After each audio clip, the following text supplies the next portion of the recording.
Hello everyone, welcome to world watch.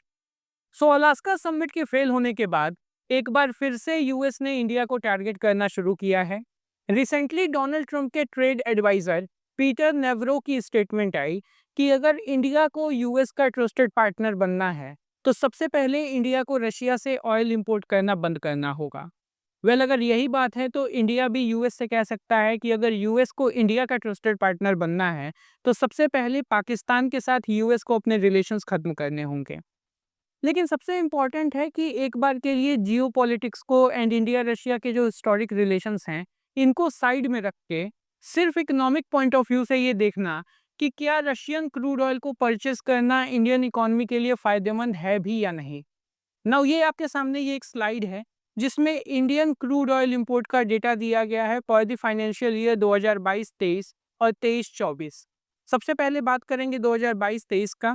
Reminder के लिए बता दूं कि 24 फरवरी 2022 को ही रशिया ने यूक्रेन पे अटैक किया था एंड इसी फाइनेंशियल ईयर के लास्ट क्वार्टर में इंडिया ने रशियन क्रूड ऑयल को इंपोर्ट करना शुरू किया था। 2022-23 में जो टोटल इंपोर्ट किया गया ये था 232.7 मिलियन मीट्रिक टन एंड जो पेमेंट की गई ये थी 157.5 बिलियन यूएस डॉलर। एंड इस टोटल इंपोर्ट में जो रशियन ऑयल का परसेंटेज है ये है अप्रॉक्स 0.2% टू 5% के आसपास।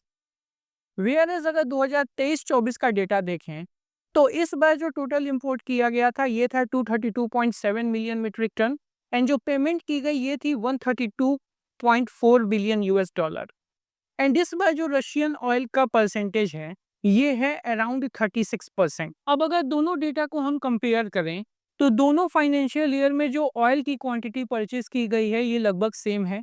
लेकिन 2023-24 में रशियन ऑयल की वजह से इंडिया सेव कर पा रहा है अप्रॉक्स 25 बिलियन। ये इस वजह से है क्योंकि रशिया जब इंडिया को ऑयल एक्सपोर्ट करता है तो डिस्काउंटेड रेट पे करता है बिकॉज ऑफ द सैंक्शंस। इसके अलावा सप्लाई चेन की वजह से भी यहाँ इंडिया को बेनिफिट हो रहा है। ये अमाउंट इतना है कि कंपैरिजन के लिए बता दूं कि पाकिस्तान की overall military army navy air force इनका जो एक साल का बजट होता है उससे भी 4 गुना ज़्यादा है ये अमाउंट। एंड ये जो अमाउंट हम सेव कर पा रहे हैं because of the Russian oil इसका इस्तेमाल हम वेरियस और जगहों पे कर सकते हैं। हम अपना डिफेंस बजट बढ़ा सकते हैं। इसके अलावा डीआरडीओ को रिसर्च एंड डेवलपमेंट के लिए दिया जा सकता है। एचएएल को एलसीए प्रोग्राम के लिए दिया जा सकता है। प्रोजेक्ट कावेरी के लिए दिया जा सकता है। इसके अलावा job market artificial intelligence skill development infrastructure ऐसे बहुत सारे फील्ड में इस पैसे का इस्तेमाल किया जा सकता है। इसके अलावा जो ऑयल हम रशिया से परचेज करते हैं इंडिया उसकी पेमेंट करता है रुपये में। क्योंकि वॉर के शुरू होने के बाद रशिया को इंटरनेशनल पेमेंट सिस्टम स्विफ्ट से बाहर कर दिया गया था। इस वजह से रशिया ऑयल की पेमेंट लेता है रुपये में। सो ये एक टिपिकल रूबल रुपी ट्रेड है। सिमिलरली चाइना के साथ भी ऐसा ही है। चाइना एंड रशिया जब ट्रेड करते हैं तो ये रशियन रूबल एंड युआन में ट्रेड हो रहा है। एंड इस तरीके से लोकल करेंसी में ट्रेड करना काफ़ी ज़्यादा बेनिफिशियल है क्योंकि घूम फिर करके ये जो पूरा पैसा है ये वापस से आप ही की इकोनॉमी में इन्वेस्ट हो रहा है। आज रशिया इंडिया की oil refinery sector and various other sectors में इन्वेस्टमेंट कर रहा है एंड इसकी झलक इंडिया के ग्रोथ रेट में भी देखने को मिल रही है।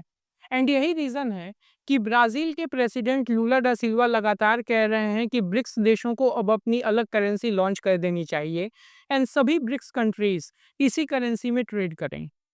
ये सब इतना आसान भी नहीं है क्योंकि अभी भी यूएस का जो डॉलर है इसका काफ़ी ज़्यादा इन्फ्लुएंस है।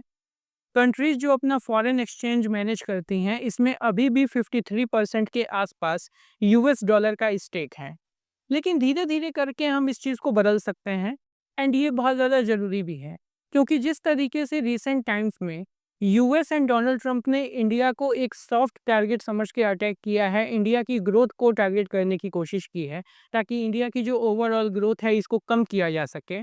इससे एक चीज़ साबित हो गई है कि यूएस कभी भी इंडिया का एक ट्रस्टवर्दी पार्टनर नहीं हो सकता। यहाँ मैं आपसे भी ये सवाल करना चाहूँगा कि आपको क्या लगता है कि इंडिया को रशियन ऑयल परचेज करना जारी रखना चाहिए डिस्पाइट यूएस टैरिफ्स, क्योंकि ये हमारी इकोनॉमी के लिए अच्छा है।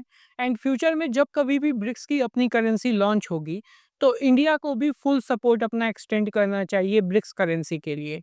लिखिएगा अपनी राय कमेंट सेक्शन में, मैं जानना चाहूँगा आपके ओपिनियन। तब तक के लिए do like share and subscribe to world watch.